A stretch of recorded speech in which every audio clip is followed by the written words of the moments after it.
各位网友，大家好，欢迎来到报明说。这期话题我们说一说英国专家给军援乌克兰的泼冷水，说俄军呢正在西方坦克抵达之前把乌军打垮。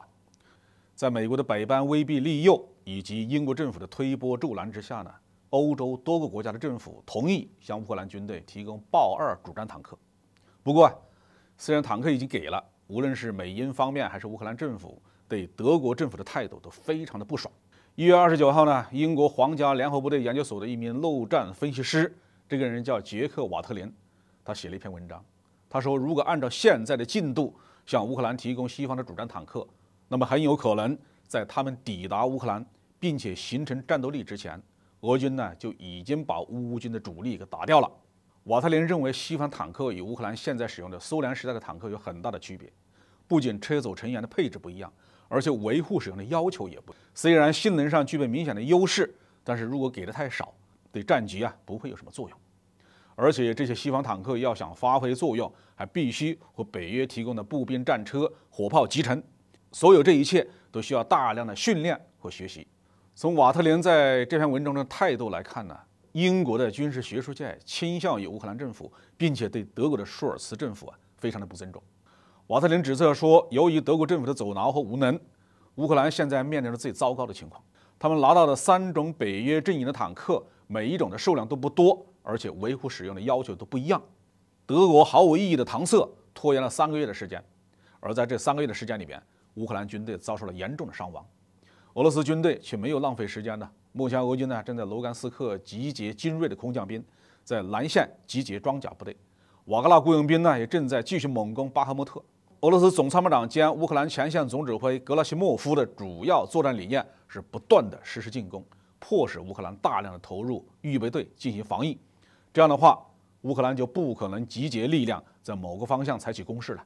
为了抵挡俄军的进攻，乌军现存的兵力兵器每天都在消耗。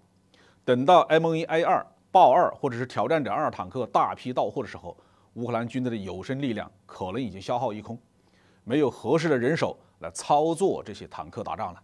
客观地说，德国政府的态度确实延误了北约向乌克兰提供坦克的步伐。从2022年的底开始，美国和英国就一再要求德国带头向乌克兰提供豹2坦克。在欧洲装备了豹2的各种改型的国家，并不仅仅是德国，波兰、荷兰、奥地利这些国家都装备了数量不同的豹2坦克。根据德国政府的有关出口管制法律，这些坦克要把豹2坦克提供给第三方，无论是卖钱还是白给，都必须得到德国政府的批准。这就意味着德国政府的立场最终决定了乌克兰军队什么时候能拿到多少豹2。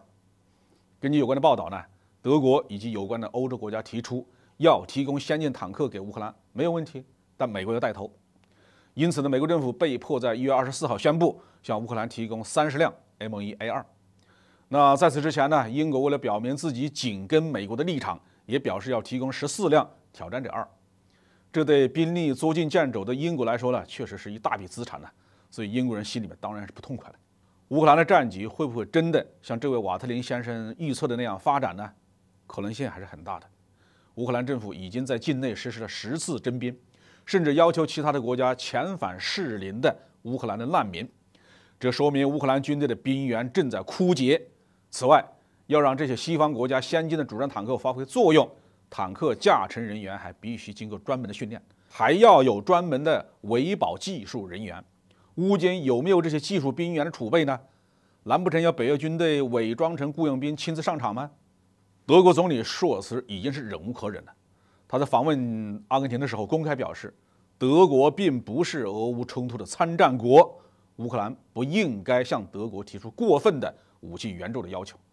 我们推测，无论英美的专家和政客们如何的鼓噪，这一批豹2坦克提供之后，无论乌克兰战局发生什么样的变化，泽连斯基政府要想再从德国白拿装备，恐怕是难了。这些话题我们就说到这里。